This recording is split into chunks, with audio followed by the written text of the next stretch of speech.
خور سوال کړی چې یو زنانه د جنابت په حالت کې د غسل نه مخکې د کور دا کارونه کولی شي او که نه پخلی شو ماشومانانو حفاظت کول شو نور د کور چې کوم کارونه دي دا کولی شي او که نه د غسل نه مخکې الجواب ګوره د جنابت په حالت کې یو څو کارونه ناروا دي مونځ طواف جومات کې پاتې کېده اگر که بعضو مسلو کې لږ اختلاف شته د قرآن قرت شو قرآن لاس وړلی شو دا مسلې دا کارونه چې دا په جنوب باندې څه دي حرام دي دا کارونه په حرام دي دین علاوه چې کوم کارونه دي هغه څه دي جایز دي او دا خبرې بې دلیله دي چې زموږ په دې خلکو کې مشهورې دي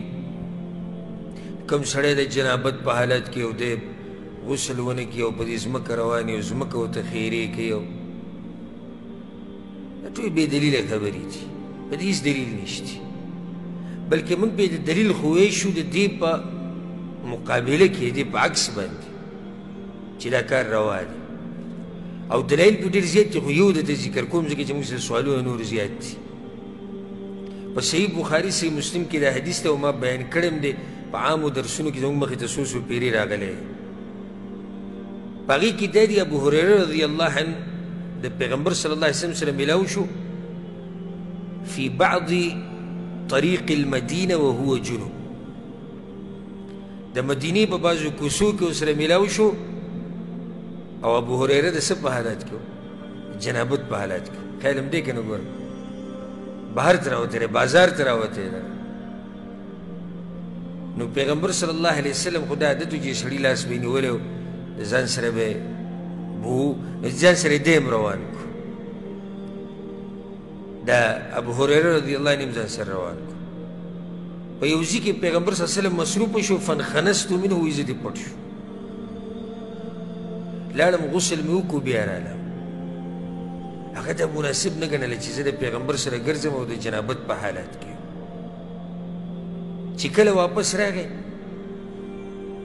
وی پیغمبر صلی الله علیه وسلم هم انتظار کو ناست وته وی اين كنت يا ابا هريره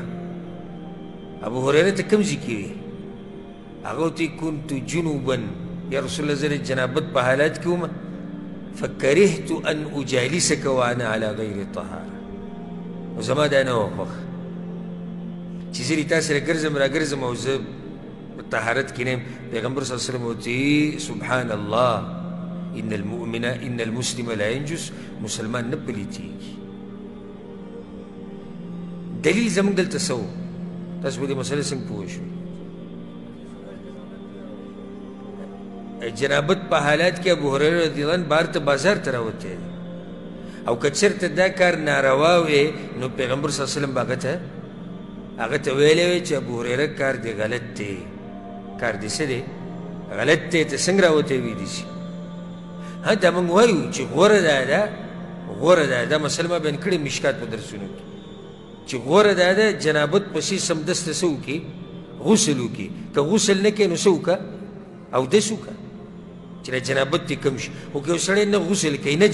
نه اودس کوي او دی ډوډۍ وخوري یا خبرې اترې کوي یا یو زنانه د کور کار کوي نو په دې کې څه حرج نشتي والله اعلم